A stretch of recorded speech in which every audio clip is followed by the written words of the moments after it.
Oke gengs, welcome back to DDM Gamesy. Oke, jadi di video kali ini saya akan sedikit ngebahas tentang PC jadul. Ya karena sekitar beberapa hari kemarin ya saya itu sempat sih, ya nggak sempat sih, iseng-iseng keliling toko online cuy. Ya keliling all shop dan beneran nemu satu perangkat.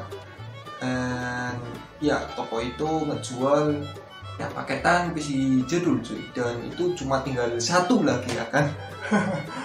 Dan akhirnya karena saya penasaran dan sekaligus sebagai bahan koleksi saya ya, akhirnya saya beli cuy, dan itu harganya cukup murah. Itu dijual cuma 100.000 cuy. Ya bayangin cuy, 100.000 cuy. Dan ya karena itu harganya sangat menggiurkan ya cuy, apalagi untuk barang rare ya. Jadi saya langsung gas aja check out ya cuy, dan ini dia PC-nya cuy. Ya CPU-nya doang sih. Nah, intinya kalau saya rakit PC ini dihitung semuanya itu sekitar berapa ya, berarti motherboard terus VGA sama RAM itu dia cuma 100.000 karena itu paketnya isinya itu cuy. Dan untuk si harddisknya sama PSU terus casing itu nggak ada 100 sih. Aku juga pakainya bekasan cuy. Jadi untuk PSU itu aku pakai PSU casing Simbada ya cuy. Kalian tahu pasti kan casing Simbada itu ya, PSU nya ya kan, yang sangat terkenal dengan ledakannya. Dan untuk casingnya saya pakai casing pull up, juga nggak ada tombol powernya. Akhirnya saya buat sendiri tombol powernya dari saklar pencet cuy, di toko listrik, sama disambungin pakai kabel Arduino ya buat nyala-nyalain aja lah, nggak apa-apa ya cuy. Dan untuk harddisknya saya pakai WD Blue 250 GB, itu saya beli sekitar 70 ribuan. Dan kebetulan untuk motherboard ini itu soketnya adalah soket 478, jadi dia itu masih pakai prosesornya PGA ya. Kalau kalian tahu PGA itu kayak AMD, dia itu pakai jarum-jarum, cuma ini itu serinya di Intel dan dia itu masih masuknya di Pentium 4, jadi belum dual core, belum masuk apalagi di atasnya cuy. Ya, intinya saya beli ini untuk kita review, dan sekaligus mungkin ini jadi konten terakhir kita karena bulan Juni saya udah mulai masuk dan merantau ke Semarang untuk kuliah ya cuy. Ya sekitar 1 tahun lah, mungkin kalau itu saya bakal lebih sibuk lagi karena ditambah kerjaan kayak servis komputer, terus mungkin nanti juga kerja di rumah sakit ya kalau keterima. By the way, saya nggak pakai mic ya, saya pakai ini si HP buat record suara saya karena PC sama laptopnya saya itu rusak cuy. Aduh. Oke lah, daripada banyak ngomong, langsung saja kita uji performanya gimana sih PC ini untuk ngejalanin game-game yang lawas ya cuy. Ya rekomendasinya itu game apa aja, intinya ya game ringan semua sih. Mungkin PC kalian bisa setting hack, mungkin rata kanan ya cuy. Oke, tapi sebelum itu seperti biasa kita opening dulu cuy. Oh iya, by the way, nanti saya selipin video pas rakit sama unboxingnya ya cuy. Jadi kalian percaya cuy kalau itu aku beli ya, bukan nyolong ya kan. Nyolong. Oke.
Oke, untuk prosesornya dia menggunakan Intel Pentium 4 dengan soket 478 dan kode name-nya adalah Northwood. Untuk prosesor ini dia mempunyai 1 core dan 1 thread.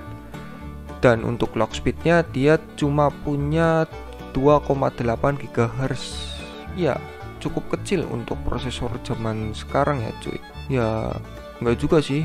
Yang kecil itu core-nya ya cuy. Oke, untuk VGA-nya saya menggunakan Nvidia GeForce 5500, ya 5000 series dengan bandwidth hanya sebesar 4,3 GB per second dengan memori VRAM-nya itu 256 MB. Ya menurut saya ini kecil banget ya cuy, apalagi kalau dipakai sekarang. Untuk DirectX-nya dia udah DirectX 9 sih.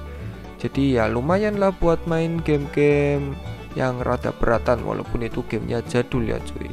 Untuk melakukan pengukuran FPS dan lain-lainnya saya itu menggunakan aplikasi MSI Afterburner walaupun ini yang versi jadulnya cuy.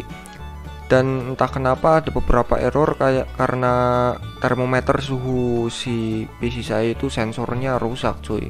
Ya nggak tahu kenapa ya. Ini dari tadi kedeteknya itu cuma 100 derajat Celcius terus, apalagi sama fan-nya yang 100% terus ya, masa kayak gitu sih cuy. Padahal pas dilihat di BIOS itu nggak sampai segitunya. Ya ini keadaan idle loh cuy. Ya tapi nggak apa-apa lah. Jadi saya tampilin aja seadanya ya cuy. Oke, untuk game pertama yang kita pakai adalah Plants vs Zombie. Ya kita mulai dari game yang paling ringan dulu. Untuk performa game sih menurut saya lancar-lancar aja ya. Apalagi untuk game ringan sekelas Plants vs Zombie ini tuh ringan banget cuy. By the way sorry ya, saya baru pertama main ya, jadi masih satu baris cuy. Nggak tahu nanti kalau ramenya itu kayak gimana ya. Intinya waktu pas main-main saya lancar-lancar aja sih. Next kita mencoba game Legend ya cuy. Ya ini merupakan game RTS Legend, yaitu game Age of Empire. Ya untuk seri ini saya menggunakan Age of Empires The Age of Kings. Untuk permainan saya rasa cukup lancar dengan cat resolusi 1024x768p. Untuk presetnya saya kasih ke high ya cuy. Jadi ya lumayan lah untuk main-mainan. Apalagi kalau kalian suka game RTS jadul, ini masih bisa jalan lancar. Apalagi ini gamenya juga masuk ringan ya cuy. Entah kalau yang HD version kayaknya bakal lag parah ya cuy, karena ini versi jadulnya ya, bukan yang HD version.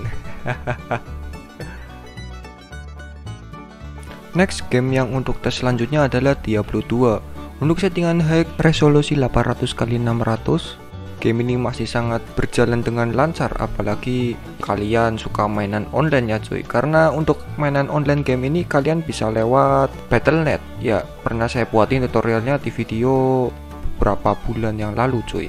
Ya intinya game ini masih sangat seru dimainin. Ini juga termasuk game kesukaan teman saya ya bro, si Hans ya kalau nggak salah.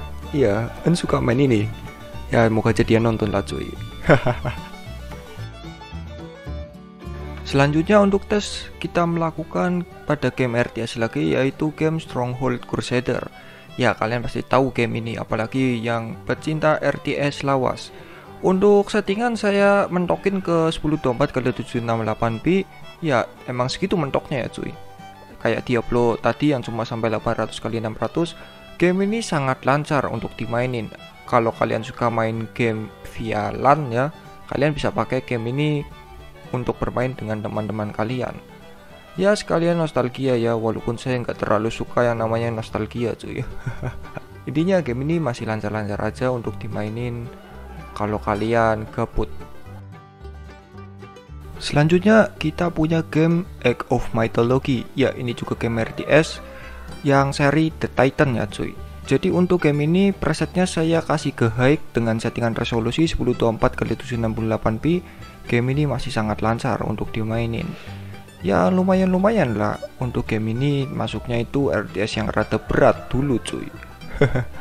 Intinya game ini masih jalan fine-fine aja di device yang saya punya. Selanjutnya kita akan mencoba game Warcraft. Yes, cikal bakalnya si Dota nih. Siapa dulu yang pernah main? Oke, untuk Warcraft ini saya mainnya seri Reign of Chaos. Dan untuk settingannya saya menggunakan medium dengan resolusi 1024x768p. Dan ya hasilnya cukup memuaskan ya cuy, walaupun berada di bawah 60 fps, tetapi game ini masih stabil di atas 30 fps. Ya waktu perangnya juga sih, waktu misalnya Desa kita diserang, ini game apaan sih cuy, aku nggak pernah hatam main game ini ya. Selanjutnya kita punya game Need for Speed Underground 2. Ya, game yang cukup terkenal ini adalah game balap-balapan cuy, adiknya Most Wanted kalau nggak salah ya. Jadi di game ini itu saya bisa mendapatkan di sekitar 30 fps untuk settingan ratio 1024x768p di settingan medium. Sayangnya masih sering drop, makanya saya turunin lagi dia ke settingan low dengan resolusi 800x600. Game ini sudah cukup lancar untuk dimainkan.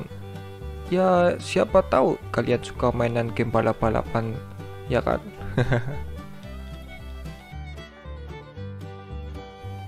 Oke, selanjutnya kita punya game yang sangat legend, yaitu Need for Speed Most Wanted Black Edition. Ya jadi di game ini sayangnya untuk VGA dan spesifikasi saya itu sangat gak worth it untuk main. Bahkan di settingan paling rata kiri, game ini hanya mendapatkan FPS kisaran di bawah 20 fps. Sayang banget cuy. Ya tapi bagi kalian yang mungkin masih nyaman ya matanya buat main sekitar 15 fps-an ya. Ya kalian bisa mainin game ini buat ngilangin bosan, walaupun terkesannya maksa cuy.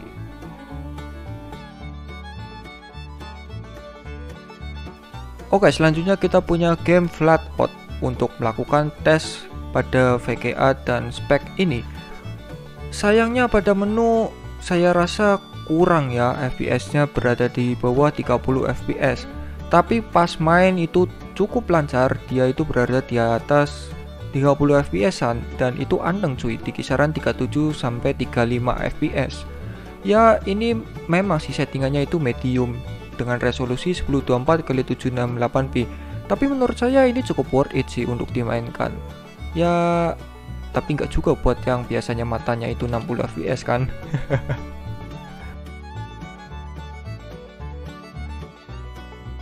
Selanjutnya kita punya game YS Origin. Ya, game portingan dari PlayStation Vita kalau nggak salah ya. Jadi untuk YS Origin ini saya menggunakan settingan nicest. Ya, settingan paling rata kiri cuy, dengan resolusi 800x600, karena kalau resolusinya di atas itu bakalan lag parah cuy. Tapi untungnya pas saya main ini masih bisa dapat di kisaran angka 50 fps-an ke atas cuy. Ya apalagi pas lagi glut itu gak ada terlalu banyak masalah ya, kecuali kalau emang efeknya pas lagi rame-ramenya cuy. Ya intinya cukup worth it lah untuk mainan game ini di spek macam ini cuy. Next kita ada game Max Payne. Ya game yang cukup legend bagi yang kalian suka game action lawas. Untuk settingannya saya menggunakan resolusi 1024x768p. Dan untuk presetnya saya langsung rata kananin aja cuy. Dan game ini sangat lancar sekali jalan di spek ini, karena emang notabene game ini untuk PC jadul ya cuy. Ya keluaran PC jadul lah. Waktu kita main kerasa banget, ini gamenya nggak nge-lag sama sekali. Ya mantap lah, sangat worth it untuk spek macam ini cuy. Hehehe. Selanjutnya kita punya game Mafia. Ya, game yang cukup berat pada masanya. Untuk resolusinya saya menggunakan resolusi 1024x768p dengan preset medium. Tapi sayangnya untuk game ini sangat berada di bawah kata layak cuy. Ya, game ini menyentuh di bawah sekitar 20 fps-an. Tapi bagi kalian yang mungkin terbilang terbiasa main sekitaran 15 fps-an, ya game ini cukup worth it sih menurut saya. Ya walaupun gak worth it.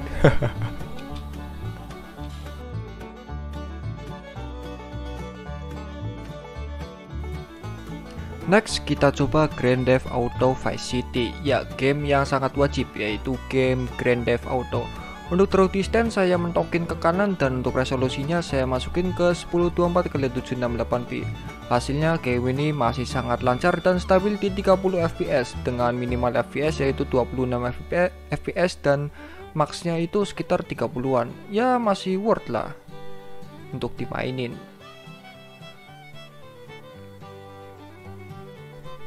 Selanjutnya ada game Grand Theft Auto San Andreas. Ya, gamenya sangat banyak pemainnya, sampai sekarang juga masih ada server online-nya. Untuk visual FX-nya saya kasih low, dan untuk resolusinya saya masukin ke 1024x768p. Hasilnya game ini sama kayak Grand Theft Auto Vice City dengan average FPS-nya sekitar 27 fps, maksimal sekitar 35 fps, dan minimalnya sekitar 26 fps-an cuy.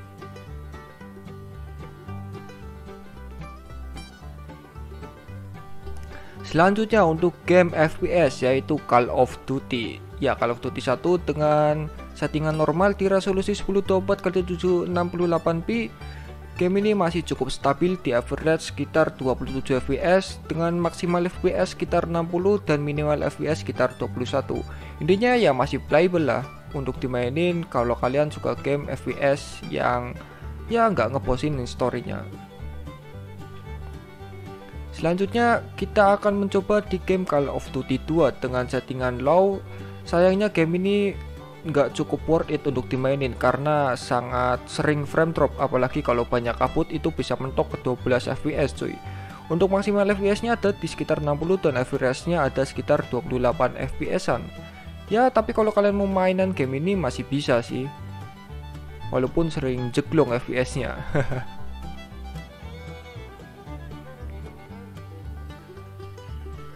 Selanjutnya kita main game yang hijau-hijau yaitu Far Cry. Untuk settingan custom medium di resolusi 1024x768p kita masih bisa dapat sekitar 32 fps-an untuk average dan maksimal sekitar 45-an, tapi kadang kita tembus sampai 60.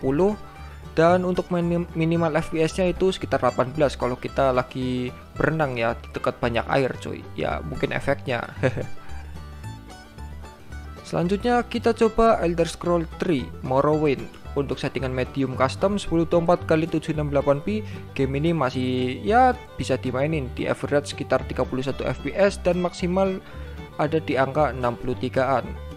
Sayangnya untuk bagian kalau keluar bakalan drop fps ya cuy, jadi di bawah 20-an kadang, apalagi kalau drop distance-nya kalian mentokin. Selanjutnya kita main game The Elder Scrolls 4 Oblivion dengan settingan lowest 640x480p.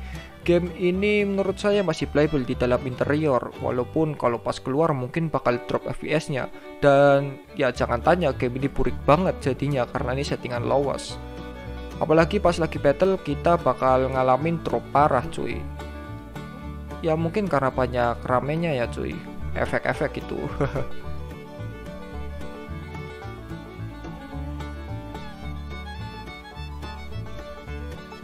Terakhir kita coba game Lego. Ya, di game Lego ini adalah seri Lego The Indiana Jones. Untuk preset low dengan resolusi 1024x768p. Untuk average fps di game ini mendapatkan sekitar 28 fps dengan maksimal fps sekitar 58 fps-an dan minimal fps sekitar 17 fps-an. Ya, aspek ratio-nya 4:3 karena emang resonya saya itu mentok di segitu cuy. Ya mungkin game ini kebanyakan efek ya, makanya jadi ngeliat kayak efek runtuh dari legonya dan mungkin efek-efek lainnya.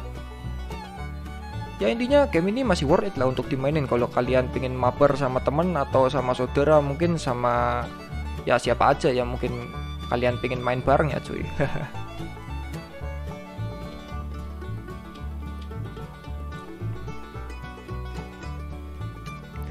Sisanya untuk ngetik dan lainnya seperti kalian mau nonton video juga masih bisa lah.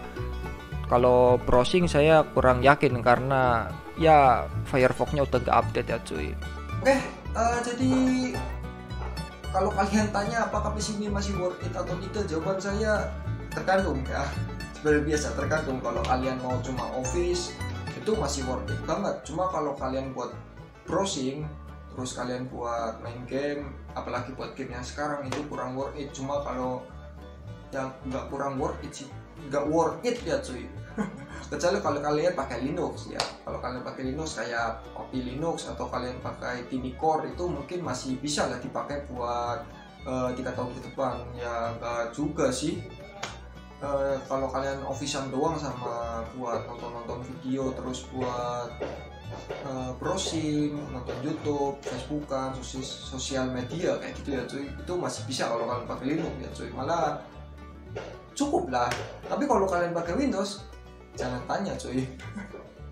Wasnya aja udah mentok di Windows XP ya, Windows XP bukan 7, Windows XP, dan itu udah end of support, jadi nggak disupport lagi sama Microsoft. Oke, jadi gimana guys untuk video kali ini? Apakah bermanfaat atau tidak? Itu tergantung tanggapan kalian ya cuy. Oke, terima kasih udah lihat. Silahkan like kalau yang suka, silahkan dislike kalau yang nggak suka. Maaf aja kalau udah mengganggu waktu kalian dan ngabisin kuota kalian. Thanks for watching.